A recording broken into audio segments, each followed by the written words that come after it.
Hi friends, welcome to my channel. ఎలా ఉన్నారు? అందరు బాగున్నారా? నేను ఈరోజు మీకు దొండకాయ ఫ్రై ఎలా చేసుకోవాలో చూపిస్తానండి. దానికి కావాల్సినవి దొండకాయలు ఒక అరకిలో వరకు తీసుకోవాలండి. ఆ తర్వాత పచ్చిమిరపకాయలు ఒక 10 తీసుకోవాలి. మీరు రుచికి సరిపడా వేసుకోవచ్చండి. కరివేపాకు తీసుకోవాలండి 2 రెమ్మలు. అలాగే ఉల్లిపాయలు 2 తీసుకోవాలి.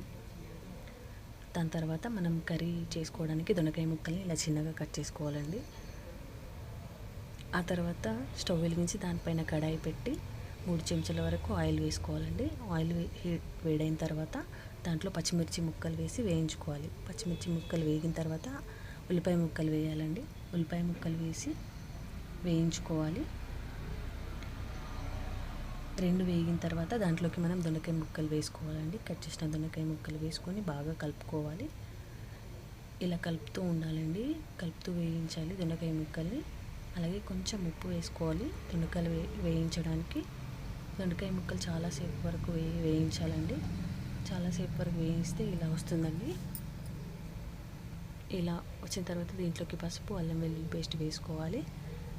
అలాగే మళ్ళీ రుచికి సరిపడా కొంచెం ఉప్పు వేసుకోవాలండి. ఉప్పు వేసుకున్న తర్వాత ధనియాల పొడి వేసుకోవాలి. అలాగే రుచికి సరిపడా కొంచెం కారం వేసుకోవాలండి. కారం వేసుకున్న తర్వాత కలుపుకోవాలండి. కలుపుకొని దాని తర్వాత కొత్తిమీర వేసుకోవాలి. అన్నంలోకి చపాతీలోకి చాలా బాగుంటుంది ఫ్రెండ్స్. తప్పకుండా ట్రై చేయండి and subscribe my channel. Thank you friends.